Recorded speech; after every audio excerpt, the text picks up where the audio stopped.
Friday the 2nd of March. We're in a place called CARRISBROOKE, which is on the island of the Isle of Wight. Quite an interesting place right now because there's lots of snow here, and it looks like a lot of the locals don't know how to really handle it with the snow here like they do in certain parts of England.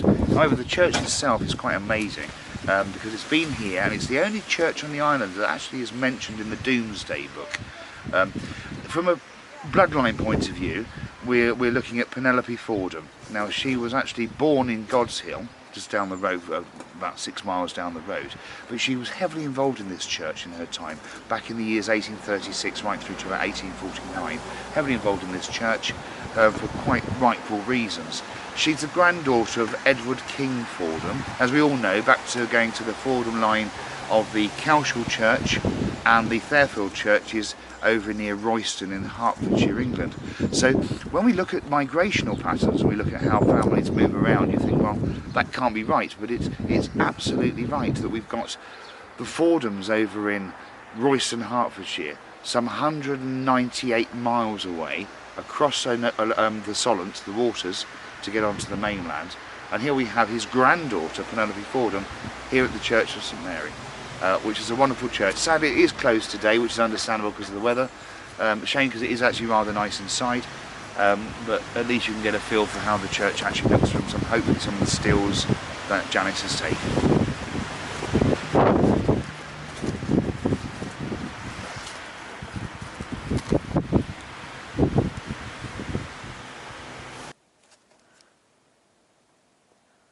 Thank goodness we found the little church. This is one of the smallest churches, or is the smallest church on the island of Isle of Wight.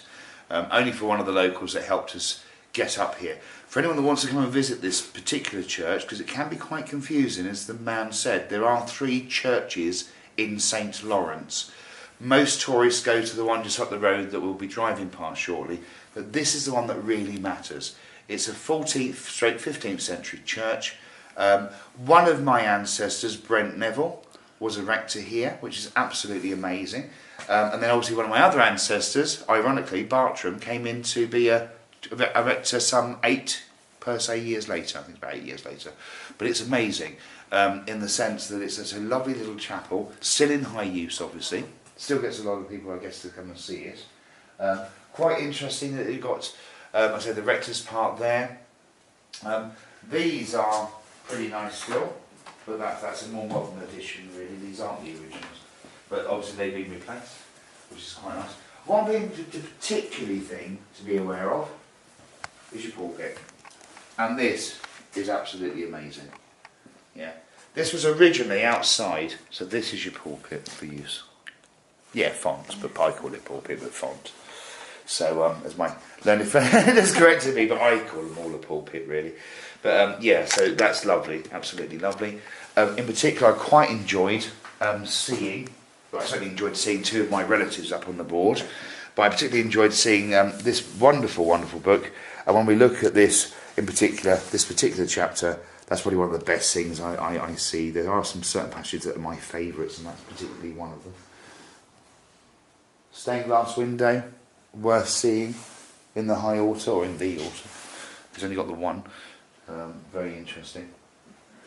So that's quite nice. And what in particular I quite like about this is it's showing him wearing the red garnet necklace. So you can see the gold braid with a wonderfully deep red garnet. And the red robes.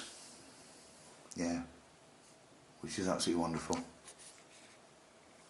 Not much to say about the church really, apart from it's been here, I say, since the 14th-15th century. Again, it's been used much more beyond that. I do want to bring your attention to one little thing that most people miss. I nearly did as well. Absolutely gorgeous. I'll come out of the way so Janice can actually get close to that to film that, but that is absolutely gorgeous. And that is original. It's been restored, as we can see, but it's absolutely original. And I'm very envious because I'd like something like that in my lounge. So, yeah, really pretty church to see.